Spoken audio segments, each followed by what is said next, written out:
Hello बच्चों। तो हम कक्षा 12 की बायोलॉजी का अध्याय 1 पढ़ रहे थे। अध्याय 1 जिसका नाम है पुष्पीय पौधों में लैंगिक जनन। इसमें हम बहुत सारी चीज़ें पढ़ चुके थे। अब हमारा एक नया पाठ बनता है गायनोसियम, जिसे हम स्त्री केसर भी कहते हैं। इसके अलावा इसका नाम जायांग भी है। इसे हम अंडक भी कहते हैं। इसके अलावा गुरु बीजाणुपर्ण, मैक्रोस्पोरोफिल या मेगास्पोरोफिल भी कहते हैं। ध्यान देना बच्चों, ये जायांग का या स्त्री केसर के बहुत सारे नाम हैं। गायनोसियम भी कह सकते हैं इसको, मैक्रोस्पोरोफिल भी कह सकते हैं, मेगास्पोरोफिल भी कह सकते हैं। हिंदी में गुरु बीजाणुपर्ण भी कह सकते हैं। इसके अलावा इसे अंडक भी कहते हैं। अब इसकी संरचना देखते हैं। तो यहाँ पे ये फ्लावर का फीमेल रिप्रोडक्टिव सिस्टम होता है। अगर इसकी स्ट्रक्चर देखें तो इस स्ट्रक्चर में हमें कुछ पार्ट दिखाई देते हैं। सबसे पहला पार्ट होता है स्टिग्मा, जिसे हम वर्तिकाग्र कहते हैं। दूसरी पतली लंबी नलिका होती है जिसको हम स्टाइल या वर्तिका कहते हैं। तीसरा फूला हुआ पार्ट होता है जिसे हम ओवरी या अंडाशय कहते हैं। अब पॉइंट यहाँ पे होते हैं कि इनका काम क्या होता है। तो स्टिग्मा ये फीमेल रिप्रोडक्टिव सिस्टम का सबसे पहला पार्ट होता है, फूला हुआ होता है जिसे हम वर्तिकाग्र कहते हैं। यह वो प्लेस है जहाँ पर परागण की क्रिया होती है, अर्थात इस स्थान पर जो परागकण आते हैं उन परागकणों को रिसीव किया जाता है। क्या किया जाता है? रिसीव। अर्थात वह प्लेस जो परागकण को रिसीव करता है क्या कहलाता है? वर्तिकाग्र या स्टिग्मा कहलाता है। दूसरा पार्ट है अपना स्टाइल, पतली सी लंबी नलिका होती है जिसको हम वर्तिका भी कहते हैं। यह पराग नलिका को स्थान देती है। ध्यान देना बच्चों, यहाँ से जो पराग नलिका निकलेगी, पॉलन ट्यूब जो निकलेगी, उसको स्थान देगी कि कहाँ से निकलती हुई जाना है। तीसरा पार्ट होता है ओवरी। इस ओवरी के अंदर एक और बहुत ही मुख्य या इम्पोर्टेंट स्ट्रक्चर होती है, संरचना होती है, जिसे हम ओव्यूल कहते हैं। इसी को हम बीजांड भी कह सकते हैं। और इसके अलावा इसका एक और मेन नाम होता है गुरु बीजाणु धानी। अब यहाँ से अपना क्वेश्चन बनता है कि ओव्यूल किसे कहते हैं या गुरु बीजाणु धानी को समझाइए। तो यहाँ से अपने क्वेश्चन बन जाते हैं। अब यहाँ पे एक छोटा सा नोट दिया गया है। जैसे हमने फ्लावर में की संरचना देखी, इस फ्लावर की संरचना में देखा कि ये जो अंडक होता है या जो ओवरी होती है या जो इसको हम क्या बोल रहे थे, गायनोसियम बोल रहे थे, ये क्या सभी में एक होता है या एक से ज़्यादा होते हैं? तो यहाँ पे नोट में पहला टर्म है एकांडपी, व्युक्तांडपी, युक्तांडपी। एकांडपी जिसे हम मोनोकार्पस भी कह सकते हैं। अब इसमें नाम है, एकांडपी में दो वर्ड हैं, एक और अंडक। मतलब ऐसे प्लांट्स जिसमें केवल एक अंडक होता है उसको एकांडपी कह सकते हैं। जैसे कि गुलाब में अगर देखा जाए तो गुलाब में एकांडपी होती है संरचना, इसमें केवल एक कार्पल होता है, इसमें केवल एक कार्पल होता है। इस तरीके की संरचना होती है। इसके बाद दूसरा पार्ट देखें, व्युक्तांडपी जिसे हम एपोकार्पस भी कहते हैं। इसमें और जो ये जो गायनोसियम या जो अंडक होते हैं बहुत सारे हो सकते हैं, 3, 4, 5, 6 ज़्यादा हो सकते हैं, लेकिन ये एक दूसरे से अलग अलग होते हैं, फ्यूज्ड नहीं होते हैं। तो व्युक्तांडपी ऐसे अंडक जो एक दूसरे से फ्यूज्ड नहीं होते हैं। ध्यान देना बच्चों, do not fused each other, एक दूसरे से फ्यूज्ड नहीं होंगे, एक दूसरे से मिलेंगे नहीं, उसे हम क्या बोलेंगे? उसे बोलेंगे एपोकार्पस। इसका एग्जाम्पल दो हैं, अपनी एनसीईआरटी में दो एग्जाम्पल दिए हैं, एक तो मिसेलिया, दूसरा रेनिनकुलस। ये दो प्लांट होते हैं जिनमें जो अंडक होता है वो कैसा होता है? व्युक्तांडपी टाइप का होता है। तीसरा पार्ट है अपना कौन सा? युक्तांडपी, जिसको हम सिनकार्पस भी कहते हैं। इसका जस्ट अपोजिट है। इसमें दो या दो से ज़्यादा हैं लेकिन फ्यूज्ड नहीं है। इसमें ये फ्यूज्ड हो जाएंगे। क्या हो जाएंगे? फ्यूज्ड, आपस में संलयित हो जाएंगे। जैसे ही ये अंडक आपस में संलयित या फ्यूज्ड हो जाते हैं तो इसे हम क्या बोलते हैं? एक युक्तांडपी कहते हैं। इसका सबसे अच्छा उदाहरण गुड़हल या पेपेवर, जिसे हम अफीम कहते हैं। अर्थात अफीम के पौधे में इस टाइप का अंडक होता है, गुड़हल के पौधे में भी इसी टाइप का क्या होता है? अंडक होता है। अब इनकी स्ट्रक्चर देखें तो ये एकांडपी की संरचना है, मतलब एक अंडक है, इसलिए इसको हमने एकांडपी बोला है। ये व्युक्तांडपी है, दो या दो से ज़्यादा अंडक हैं और आपस में अलग अलग हैं। तीसरा युक्तांडपी है जो आपस में फ्यूज हो गए, जैसे ये 1, 2, 3 ये तीनों अलग हैं, यहाँ पे आपस में मिल गए हैं और ये स्ट्रक्चर ऊपर से अलग हो गई है। तो ऐसे अंडक जो आपस में मिल जाते हैं, फ्यूज हो जाते हैं, उसको युक्तांडपी कहते हैं। ऐसे अंडक जो आपस में फ्यूज्ड नहीं होते उसको व्यक्त अंडपी कहते हैं। और ऐसे अंडक जिनमें केवल एक अंडक होता है उसे बोलते हैं एकांडपी कहते हैं। क्या कहते हैं? एकांडपी। अब इसके अलावा एक और संरचना मिल जाती है, एपोकार्पस का ही एक पार्ट मिल जाता है। इस तरीके की संरचना होती है। ये आपस में बहुत सारे हो गए। अब ये आपस में जब मिल गए तो इसको हमने बोला सिनकार्पस। क्या बोला है? सिनकार्पस। आपस में फ्यूज हो गए। लेकिन यहाँ पे जब अपना स्टाइल स्टिग्मा वाला पोर्शन एक ही रहता है, लेकिन ओव्यूल वाले पार्ट अपने अलग अलग रहते हैं।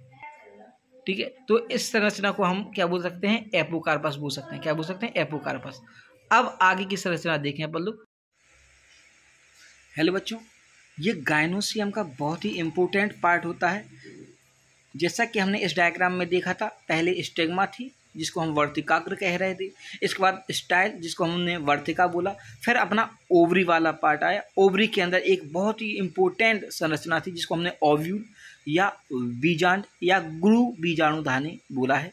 इसी गुरु बीजाणुधानी को हम अब पढ़ने वाले हैं, बहुत ही थोड़ा डीपली पढ़ेंगे इसको। पहला पॉइंट, ओव्यूल को हम बीजांड भी कहते हैं, गुरु बीजाणुदानी भी कहते हैं। इसके अलावा हम इसको मेगा स्पोरेंजिया भी कहते हैं। क्या कहते हैं? Mega sporangia. क्वेश्चन अपने यहाँ पे बनते हैं, गुरु बीजाणुदानी को समझाइए या मेगा स्पोरेंजिया को सचित्र समझाइए, या छोटा सा क्वेश्चन बनता है ओव्यूल या बीजांड की नामांकित संरचना को समझाइए या बीजांड का सचित्र वर्णन कीजिए। इतने सारे क्वेश्चन बन जाते हैं। अब इसी संरचना को हमें थोड़ा देखना है डीपली। सबसे पहले देखें तो ये हमारा फ्लावर का गायनोसियम वाला पार्ट है। इस गायनोसियम पार्ट में हमने सबसे पहले देखा था स्टिग्मा, सबसे ऊपर फूला हुआ पार्ट होता है जिसको हम स्टिग्मा या वर्तिकाग्र कहते हैं। ये वो प्लेस होता है जहाँ पे परागण की क्रिया होती है। साथ में ये वो प्लेस है जहाँ पे पराग कणों को रिसीव किया जाता है। क्या किया जाता है? रिसीव। अर्थात पराग कण यहाँ पे आएगा तो ये वाला पार्ट इसको ग्रहण करेगा, क्योंकि अगर ये ग्रहण नहीं करेगा तो परागण की क्रिया नहीं हो पाएगी। तो ध्यान देना बच्चों, स्टिग्मा या वर्तिकाग्र का काम क्या होता है? पराग कणों को ग्रहण करना। दूसरा पार्ट, लंबी पतली सी नली होती है जिसको हम स्टाइल या वर्तिका कहते हैं। जब यहाँ पे परागण की क्रिया हो जाएगी तो परागण की क्रिया के बाद यहाँ से परागकण से एक पतली सी लंबी नली निकलेगी। अगर ये वाला पार्ट नहीं होता तो पराग नलिका कहाँ से जाती? इसलिए दूसरा पॉइंट जो वर्तिका है, ये क्या करता है? ये पराग नलिका को स्थान देता है उसको निकलने के लिए, कि आराम से वो निकल जाए। तीसरा फूला हुआ पार्ट था अपना जिसको हमने ओवरी बोला है। क्या बोला है? ओवरी बोला है। फिर ओवरी के बाद नेक्स्ट पार्ट होता है, इस ओवरी के सबसे नीचे ये जो रेड कलर की स्ट्रक्चर बनी हुई है जिसको हमने बोला है प्लेसेंटा या अपरा, जो अंडाशय को बीजांड से जोड़ने में सहायता करती है। ध्यान देना बच्चों, अंडाशय बीजांड से कैसे जुड़ता है? इसी प्लेसेंटा या अपरा के द्वारा जुड़ा रहता है। अब इस अपरा के जस्ट ऊपर एक पतली सी लंबी नलिका निकलने लगती है, हल्की हल्की की, जो ग्रीन कलर की है, जिसको हमने बीजांड व्रंथ या फ्यूनिकल बोला है। ध्यान देना बच्चों, प्लेसेंटा से के ऊपर एक पतली सी लंबी नलिका होती है जिसको हम बीजांड व्रंथ या फ्यूनिकल कहते हैं।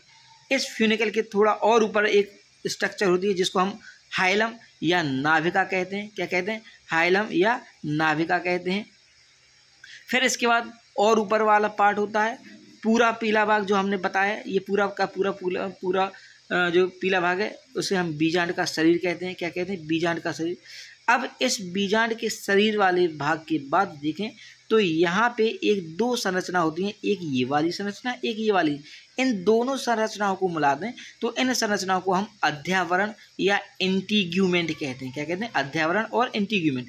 ये इंटीग्यूमेंट दो होती हैं, एक और एक, दो, एक बाहर वाली, एक अंदर वाली। एक जो बाहर होती है उसको हम बोलते हैं बाहरी अध्यावरण या आउटर इंटीग्यूमेंट। एक अंदर साइड होती है जिसे हम आंतरिक अध्यावरण या इनर या इंटर इंटीग्यूमेंट।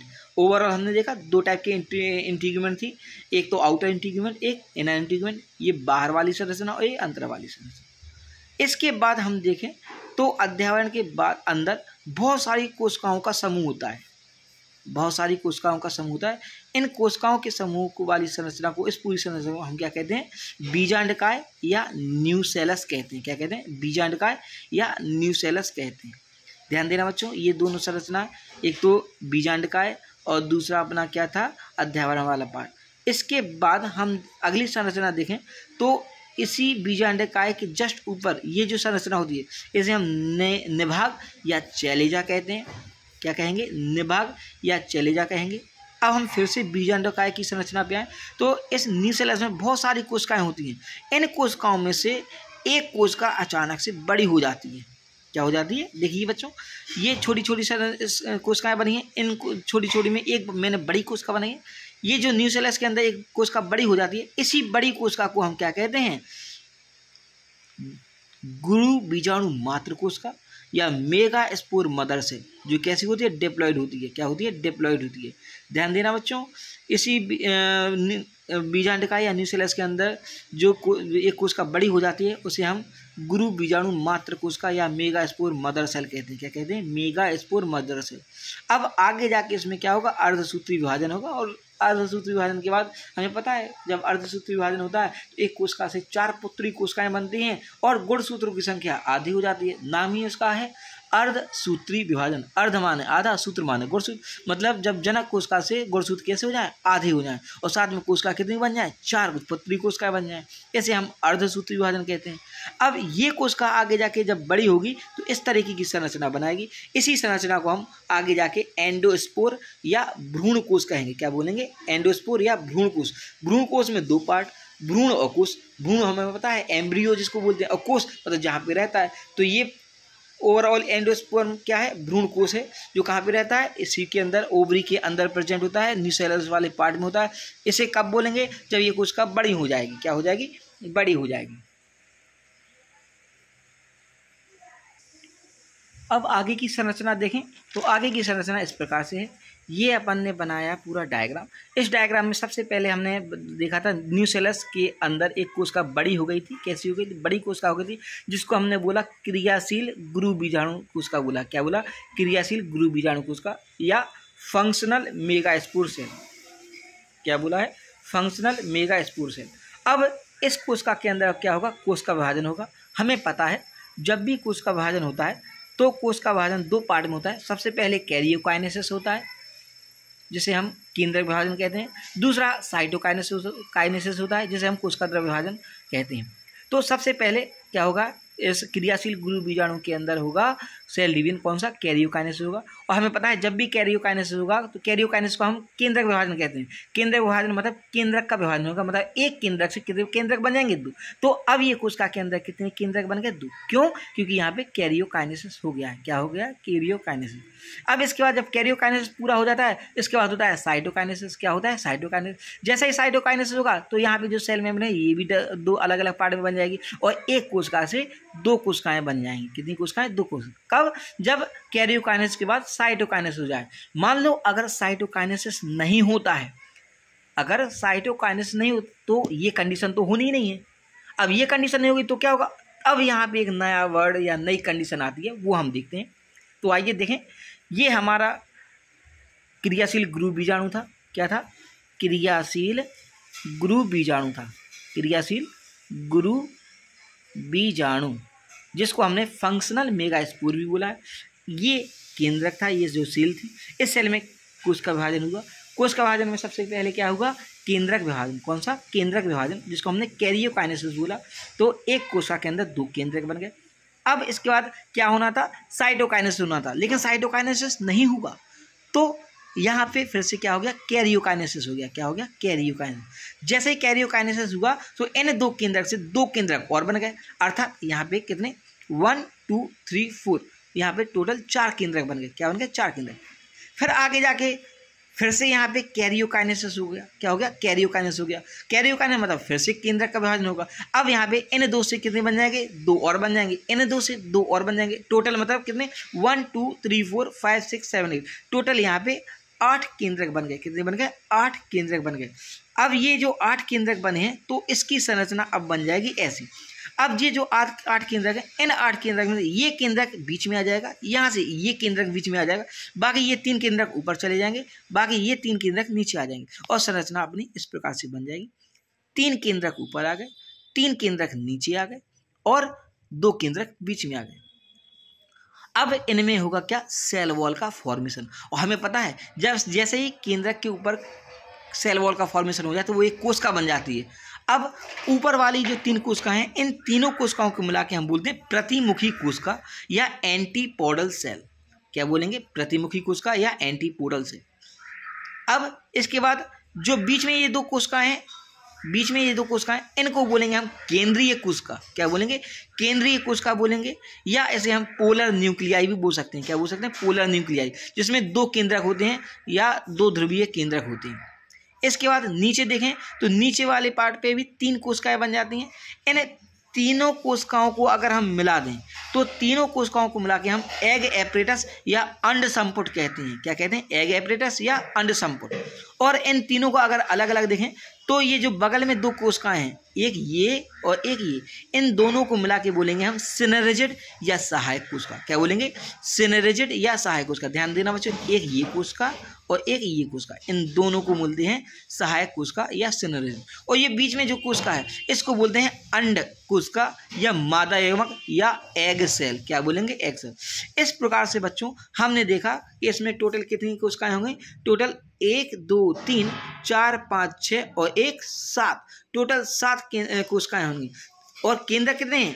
1 2 3 4 5 6 7 8। यहाँ पे केंद्रक 8 हैं और कोशिकाएं 7 हैं। जब ये संरचना देखते हैं तो यहाँ पे एक नया टर्म मिलता है। जब 8 केंद्रक और 7 कोशिकाएं आपस में मिल जाती हैं, या एक ऐसी संरचना बनती है जिसमें 7 कोशिकाएं होती हैं और 8 न्यूक्लियस होते हैं, तो इस संरचना को बोलते हैं पॉलीगोनम एंडोस्पर्म। क्या बोलेंगे? Polygonum endosperm. तो क्रियाशील गुरु बीजाणु में यह पूरी प्रोसेस हो जाने के बाद ऐसे भ्रूणपोष कहते हैं। क्या कहते हैं? भ्रूणपोष। मतलब ये क्या बन गया? ये बन गया हमारा भ्रूणपोष। क्या बना है? भ्रूणपोष। अर्थात जो फंक्शनल मेगास्पोर था इसी को हमने क्या बोला? एंडोस्पर्म या भ्रूणकोष बोला, जो आगे जाके मादा युग्मकोद्भिद या फीमेल गैमेटोफाइट का फॉर्मेशन करेगा। ध्यान देना बच्चों, ये फीमेल गैमेट नहीं है, ये बनाएगा क्या? आगे जाके फीमेल गैमेटोफाइट। और ये जब मैच्योर हो जाएगा तब जाके बनेगा फीमेल गैमेट। क्या बनेगा? फीमेल गैमेट या मादा युग्म। आशा करता हूँ बच्चों ये वीडियो आपको समझ में आया होगा। यहाँ पे ध्यान देना है, जो क्रियाशील गुरु बीजाणु था उसमें केंद्रक विभाजन होगा। केंद्रक विभाजन से होते होते कितनी बन गई? 1 केंद्रक से 8 केंद्रक बन गए। अब ये 8 केंद्रकों में एक ऊपर वाले से 1 केंद्रक आ जाएगा, नीचे वाले से 1 केंद्रक बीच में आ जाएगा। टोटल 2 केंद्रक बीच में हो जाएंगे, 3 केंद्रक ऊपर जाएंगे, 3 केंद्रक नीचे आ जाएंगे। अब इनके बाद इनमें कोशिका भित्ति का फॉर्मेशन होगा। जैसे इनमें कोशिका भित्ति का फॉर्मेशन होगा तो ऊपर वाली जो 3 कोशिकाएं बन जाएंगी इनको हम एंटीपोडल या प्रतिमुखी कोशिका बोलेंगे। नीचे जो कोशिकाएं बन जाएंगी उनको हम एग एपरेटस या अंड संपुट बोलेंगे। और बीच में जो कोशिका बनेगी उसे हम केंद्रीय कोशिका बोलेंगे। क्या बोलेंगे? केंद्रीय कोशिका। और इसी के बाद इसमें जो जो संरचना बनती है आगे जाके इसको क्या बोलेंगे? ध्रुवीय केंद्रक। और ओवरऑल ये संरचना क्या कहलाएगी? अपनी कहलाएगी एंडोस्पर्म या भ्रूणकोश। आशा करता हूँ बच्चों ये वीडियो आपको समझ में आया होगा, अच्छा भी लगा होगा। अगर जहाँ पे आपको कोई प्रॉब्लम होती है तो आप कमेंट करें, पूछ सकते हैं। थैंक यू बच्चों। और एक चीज़ मैं भूल गया, ज़्यादा से ज़्यादा सब्सक्राइब करें, लाइक करें और शेयर करें, जिससे ये वीडियो ज़्यादा से ज़्यादा बच्चों तक पहुंच पाए और हो सकता है उनको ये सिंपल सरल लैंग्वेज के थ्रू उनको और ज़्यादा से ज़्यादा समझ में आ जाए। तो बच्चों प्लीज़ प्लीज़ प्लीज़ इसको ज़्यादा से ज़्यादा शेयर करें। Thank you.